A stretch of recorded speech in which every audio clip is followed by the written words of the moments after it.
ഇന്ന് ഞങ്ങൾ എല്ലാവരും കൂടി പോകുന്നത് അനിയന്റെ വൈഫിനെയും കുഞ്ഞിനെയും കൂട്ടിക്കൊണ്ട് വരാനാണ്. അപ്പോൾ ഡെലിവറി കഴിഞ്ഞ് നയന അവരുടെ വീട്ടിലാണുള്ളത്. അപ്പോൾ ഇത് സ്ഥലം കുട്ടമംഗലമാണ്. അപ്പോൾ ഇതാണ് വിശുദ്ധ ചാവറ അച്ഛന്റെ ജന്മഗൃഹമാണ്. അപ്പോൾ ഇതിന്റെ ഫ്രണ്ടിലൂടെയാണ് അവരുടെ വീട്ടിലോട്ട് പോകുന്നത്. അപ്പോൾ ഇവിടെ വരെ കാറ് വരത്തുള്ളൂ, പിന്നെ കുറച്ച് ദൂരം അങ്ങോട്ട് നടക്കണം. ഈ പാലത്തിന്റെ സൈഡ് വരെ ബൈക്കൊക്കെ വരും. പിന്നെ ദച്ചപ്പം കൂടെ ഉള്ളത് കാരണം ഞങ്ങൾക്ക് വലിയ ബോറടി ഒന്നും ഇല്ലായിരുന്നു. അവൻ ഓരോന്നൊക്കെ പറഞ്ഞൊക്കെയാണ് വന്നത്.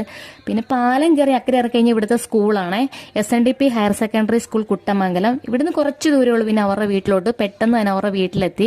ഇപ്പോൾ കുറച്ച് നാളായി എല്ലാവരെയും തമ്മിൽ കണ്ടിട്ട്, 1 മാസത്തോളമായി. കുഞ്ഞ് ഉറങ്ങുമായിരുന്നു. പിന്നെ കുഞ്ഞിനെയൊക്കെ എടുത്ത് കുറച്ച് നേരം ഞങ്ങൾ അവിടെ ഇരുന്ന്. പിന്നെ പറഞ്ഞു പോയെങ്കിൽ ഒരുങ്ങിക്കോ, ഇത്ര സമയത്തിനുള്ളിൽ ഇവിടെ നിന്ന് ഇറങ്ങേണ്ടതാണല്ലോ എന്നൊക്കെ പറഞ്ഞ്. പിന്നെ ഗീതാമ്മ ഞങ്ങൾക്ക് ചായയൊക്കെ ഇട്ട് തന്ന്.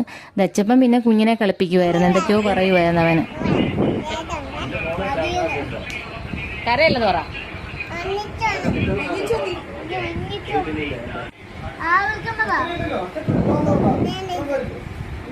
പിന്നെ ചായ കൂടിയൊക്കെ കഴിഞ്ഞ് ഞങ്ങൾ അവിടുന്ന് നേരെ ഇറങ്ങി തിരിച്ച് കാറിനടുത്തോട്ട് പോകും. അപ്പോൾ ഗീതാമ്മ പറഞ്ഞ് കുഞ്ഞിനെയും കൊണ്ട് കാറിനടം വരെ വരാമെന്ന് പറഞ്ഞിട്ട് അവർ ഫ്രണ്ടേ പൊക്കോണ്ടിരിക്കുക. പിന്നെ അങ്ങോട്ട് പോയപ്പോൾ ഞങ്ങൾ നേർച്ചയൊക്കെ ഇട്ടത്.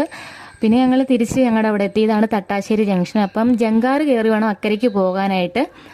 അപ്പോൾ ജങ്കാറയിൽ ഞങ്ങളുടെ കാറുണ്ട്. ഇതാണ് ഞങ്ങൾ വന്ന കാറ്. അപ്പോൾ അങ്ങോട്ട് പോയപ്പോൾ ഞങ്ങൾ വേറെ റൂട്ടിലാണ് പോയത്.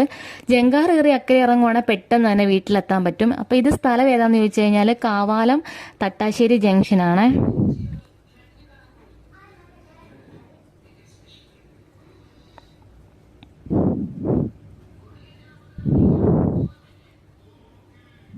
പിന്നെ പെട്ടെന്ന് തന്നെ ഞങ്ങൾ വീട്ടിലെത്തി. കുഞ്ഞിനെയും കൊണ്ട് വീട്ടിൽ കയറുവാണ്. അപ്പം ഇതാണ് ഞങ്ങളുടെ എല്ലാവരുടെയും കുടുംബ വീട്.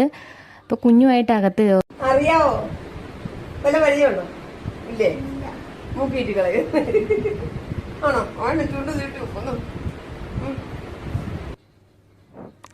പിന്നെ അത് കഴിഞ്ഞ് രാവിലത്തെ പുട്ടുണ്ടായിരുന്നു, പിന്നെ മുട്ടക്കറി ഉണ്ടായിരുന്നു. രാവിലെ കുറച്ച് കഴിച്ചതാണ്, പിന്നെ ശകലം കൂടി കഴിച്ചിട്ട് പിന്നെ ഞങ്ങൾ വീട്ടിൽ പോന്ന്. അപ്പോൾ ഇന്നത്തെ വീഡിയോ